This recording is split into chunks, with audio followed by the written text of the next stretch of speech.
നമ്മളുടെ 5:45 പ്രഭാതമാണ് ഈ കാണുന്നത്.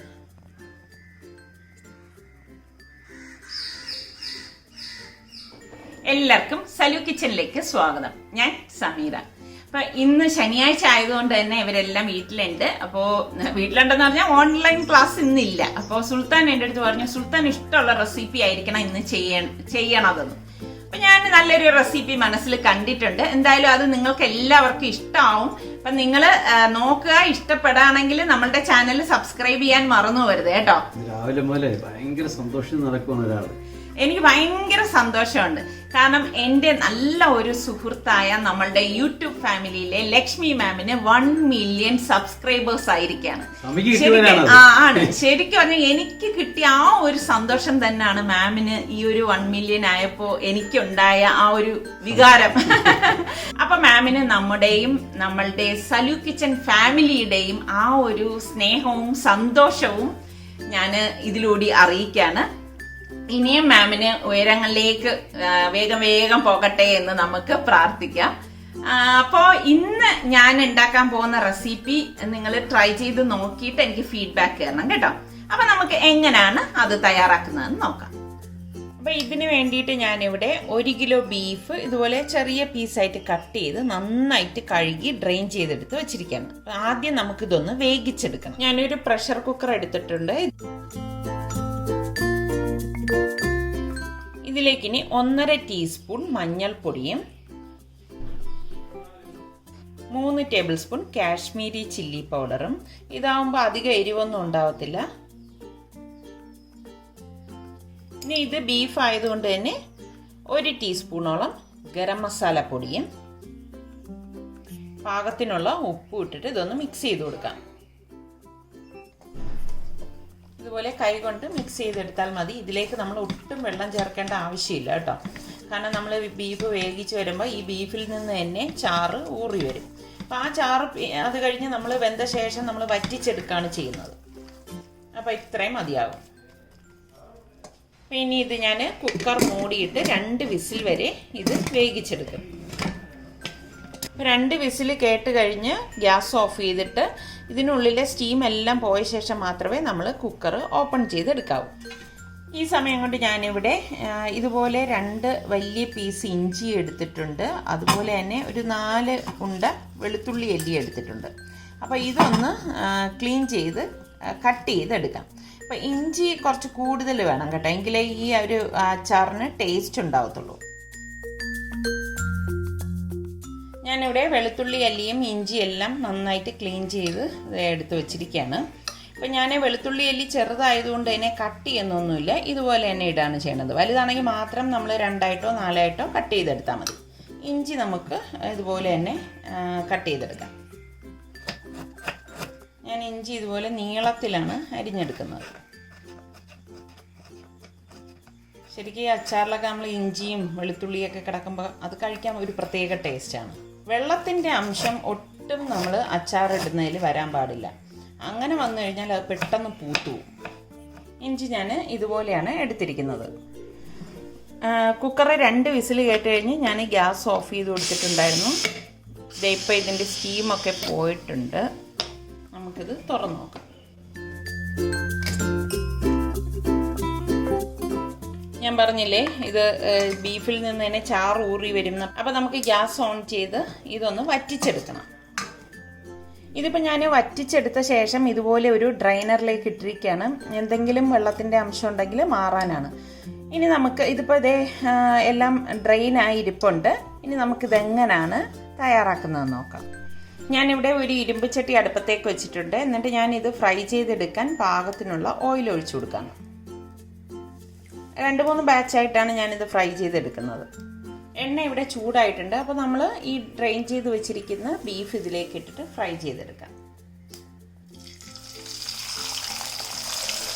ഫ്രൈ ചെയ്തെടുക്കുമ്പോൾ നന്നായിട്ട് ഫ്രൈ ചെയ്തെടുക്കണം. ഒട്ടും ജലാംശം ഇതിൽ നിൽക്കാൻ പാടില്ല. അങ്ങനെ വന്നു കഴിഞ്ഞാൽ ഈ അച്ചാർ പെട്ടെന്ന് കേടായി പോകും. ഇനി ഇതേ എണ്ണ തന്നെയാണ് ഇനി നമ്മൾ ലാസ്റ്റ് ഉപയോഗിക്കുന്നതും കേട്ടോ. ഇത്രയും മതിയാവും.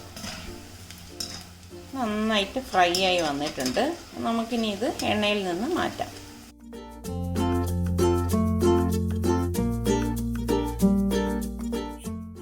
ബാക്കിയിരിക്കുന്നത് നമുക്കിതുപോലെ തന്നെ ഇട്ട് ഫ്രൈ ചെയ്തെടുക്കാം. ഇനി നമുക്ക് കുറച്ച് മസാലപ്പൊടികൾ ഒന്ന് കലക്കി വെക്കണം. നല്ല ഡ്രൈ ആയിട്ടുള്ള ഒരു ബൗളാണ് നമ്മൾ മസാലപ്പൊടി കലക്കാനായിട്ട് എടുക്കുന്നത്. ഇതിലേക്ക് ഞാൻ 3 ടേബിൾ സ്പൂൺ കാശ്മീരി ചില്ലി പൗഡറും 1 ടീസ്പൂൺ മഞ്ഞൾപ്പൊടിയും 3/4 ടീസ്പൂൺ വറുത്ത് പൊടിച്ച ഉലുവാപ്പൊടിയും കൂടി ഇട്ട് പാകത്തിനുള്ള ഉപ്പും കൂടി ഇതിലേക്ക് ഇടണം കേട്ടോ. എന്നിട്ട് നമുക്ക് കുറച്ച് വിനാഗിരി ഒഴിച്ച് ഇതൊന്ന് കലക്കിയെടുക്കാം. ഇപ്പം നമ്മൾ വേവിച്ചതിൽ ഇട്ടിട്ടുണ്ട്, അപ്പോൾ അത് അഡ്ജസ്റ്റ് ചെയ്ത് വേണം. ഇത് അച്ചാറല്ലേ എന്ന് പറഞ്ഞാൽ ഓവറായിട്ട് ഉപ്പിടേണ്ട ആവശ്യമില്ല, പാകത്തിനുള്ള ഉപ്പിട്ട് കൊടുത്താൽ മതി. ഒന്ന് മിക്സ് ചെയ്ത് കൊടുത്ത ശേഷം ഞാനിവിടെ ചില്ലി വിനേഗറാണ് എടുത്തിരിക്കുന്നത്. ഏത് വേണമെങ്കിലും ഉപയോഗിക്കാം കേട്ടോ. ഒരു പേസ്റ്റ് പോലെ ഈ വിനാഗിരി ഒഴിച്ച് ഇതൊന്ന് കലക്കിയെടുക്കാം. നമ്മൾ ഡയറക്റ്റ് ഇടുകയാണെങ്കിൽ എണ്ണയിലേക്ക് ഇട്ട് കഴിഞ്ഞാൽ പൊടികൾ കരിഞ്ഞു പോകും. അങ്ങനെ കരിയാതിരിക്കാനാണ് നമ്മൾ ഇതുപോലെ വിനാഗിരി ഒഴിച്ച് മിക്സ് ചെയ്തെടുക്കുന്നത്. വിനാഗിരി നമ്മൾ ഇനിയും ഇതിലേക്ക് ഉപയോഗിക്കും, അത് ഞാൻ കാണിച്ചു തരാം എപ്പോഴാണ്. അതെ, നമ്മളിവിടെ പേസ്റ്റ് പോലെ കലക്കിയെടുത്തിട്ടുണ്ട്. ഇതുപോലെ വേണം നമ്മളിത് കലക്കിയെടുക്കാനുള്ളത്. അപ്പോൾ ബീഫെല്ലാം ഞാൻ ഇതുപോലെ ഫ്രൈ ചെയ്തെടുത്ത് വെച്ചിട്ടുണ്ട്. ഇനി നമുക്കിത് അച്ചാറാക്കുന്നത് എങ്ങനെയാണെന്ന് നോക്കാം. ഞാൻ ഈ അച്ചാർ തയ്യാറാക്കാൻ വേണ്ടി ഇവിടെ ഒരു ഉരുളിയാണ് എടുത്തിരിക്കുന്നത്. ഇതിലേക്ക് ഞാൻ 3 ടേബിൾ സ്പൂണോളം നല്ലെണ്ണ ഒഴിച്ചു കൊടുക്കണം. ഈ നല്ലെണ്ണയ്ക്കൊപ്പം തന്നെ ഞാൻ നമ്മൾ ഫ്രൈ ചെയ്തെടുത്ത് വെച്ച ഓയിലും കൂടി ഒഴിച്ചു കൊടുക്കും. ഇത്രയും മതിയാവും നല്ലെണ്ണ. ഈ നല്ലെണ്ണയ്ക്കൊപ്പം തന്നെ ഞാൻ ഫ്രൈ ചെയ്തെടുത്ത അതേ ഓയിൽ തന്നെയാണ് ഇതിലേക്ക് ഒഴിച്ചു കൊടുക്കുന്നത്. ശരിക്കും ആ ഒരു ഫ്ലേവർ ഇതിലേക്ക് കിട്ടാൻ വേണ്ടിയിട്ടാണ് കേട്ടോ. ഏകദേശം 2 ടേബിൾ സ്പൂണോളം എണ്ണ ഒഴിച്ചിട്ടുണ്ട്. എണ്ണ ഇനി നന്നായിട്ടൊന്ന് ചൂടാകട്ടെ. നിങ്ങൾ പ്രത്യേകം ശ്രദ്ധിക്കേണ്ട കാര്യം, നമ്മൾ ഫ്രൈ ചെയ്തെടുക്കുമ്പോൾ നല്ല ക്രിസ്പി ആയിട്ട് ഫ്രൈ ചെയ്തെടുക്കണം കേട്ടോ. അതായത് ജലാംശം ഒട്ടും ഇരിക്കാൻ പാടില്ല. എണ്ണ ഇവിടെ ചൂടായിട്ടുണ്ട്. ഇതിലേക്ക് ഞാൻ 1 ടീസ്പൂൺ ഉലുവ ഇട്ട് കൊടുക്കുകയാണ്. ബീഫ് അച്ചാർ ആയതുകൊണ്ടാണ് ഞാൻ ഇതിലേക്ക് ഉലുവ ഇട്ട് കൊടുക്കുന്നത്. ഞാനിതിലേക്ക് 3 വറ്റൽ മുളക് ചെറുതായിട്ടൊന്ന് കട്ട് ചെയ്തിടും. ഞാനിതിൽ ഇങ്ങനെ ചെയ്യാറുണ്ട് കേട്ടോ. അപ്പോൾ നമ്മൾ ഈ അച്ചാർ ഇട്ട് കഴിയുമ്പോഴേക്ക് ഈ മുളകൊക്കെ കഴിക്കാൻ നല്ല ടേസ്റ്റാണ്. ഇതിലേക്ക് കുറച്ച് കറിവേപ്പില ഇട്ട് കൊടുക്കാം. പിന്നെ നമ്മൾ ഈ എടുത്ത് വെച്ചിരിക്കുന്ന ഇഞ്ചിയും വെളുത്തുള്ളിയും കൂടി ഇതിലേക്ക് ഇട്ടിട്ട് വഴറ്റി കൊടുക്കണം. നന്നായിട്ട് വഴറ്റണം. അതായത് ഈ ഇഞ്ചിയിലും വെളുത്തുള്ളിയിലും ഉള്ള ഈർപ്പമൊക്കെ പോകണം, നല്ല മൂത്ത് വരണം. നമ്മളിങ്ങനെ ഇളക്കുമ്പോൾ നമുക്ക് എണ്ണ വേണമെന്ന് തോന്നുകയാണെങ്കിൽ നമ്മൾ ഫ്രൈ ചെയ്ത് വെച്ചിരിക്കുന്ന ഓയിലുണ്ടല്ലോ അതൊഴിച്ചു കൊടുത്താൽ മതി. കണ്ടോ, ഇതിവിടെ മൂത്ത് വന്നിട്ടുണ്ട്. അപ്പോൾ ഇനി ഇതിലേക്ക് നമ്മൾ ഈ പൊടികൾ വിനാഗിരിയിൽ കുഴച്ച് വെച്ചിട്ടില്ലേ അതിട്ട് കൊടുത്തിട്ട് ഇളക്കി കൊടുക്കാം. നമ്മളിതുപോലെ നല്ല രീതിയിൽ ഉണ്ടാക്കി വെക്കുകയാണെങ്കിൽ, ഒട്ടും നനവില്ലാതെ ഉണ്ടാക്കി വെക്കുകയാണെങ്കിൽ കുറേ നാൾ കേടുകൂടാതെ ഇത് നമുക്ക് സൂക്ഷിച്ച് വെക്കാം. നമ്മൾ മസാല എടുത്ത ഇതേ ബൗളിൽ തന്നെ ഞാൻ 1/2 കപ്പ് വിനാഗിരി ഒഴിച്ചിട്ട് ഇതിലേക്ക് ഒഴിച്ചു കൊടുക്കും.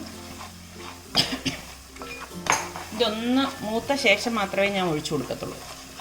കറക്റ്റ് പരുവായിട്ടുണ്ട്. ഞാൻ ഇതുപോലെ വിനാഗിരി ഒഴിച്ചെടുത്തിട്ടുണ്ട്, അത് ഇതിലേക്ക് ഒഴിച്ചു കൊടുക്കും.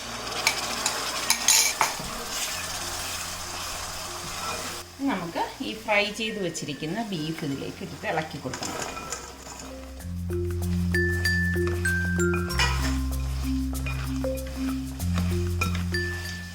നന്നായിട്ട് ഇളക്കി പുരട്ടി എടുക്കണം. ഒരു 3-4 ദിവസം കഴിഞ്ഞിട്ട് നമ്മളിത് കഴിക്കുമ്പോൾ ഉണ്ടല്ലോ അടിപൊളി ടേസ്റ്റ് ആയിരിക്കും. ഞാൻ ഇനി ഇത് ഗ്യാസ് ഓഫ് ചെയ്ത് കൊടുക്കാൻ പോവാണ്.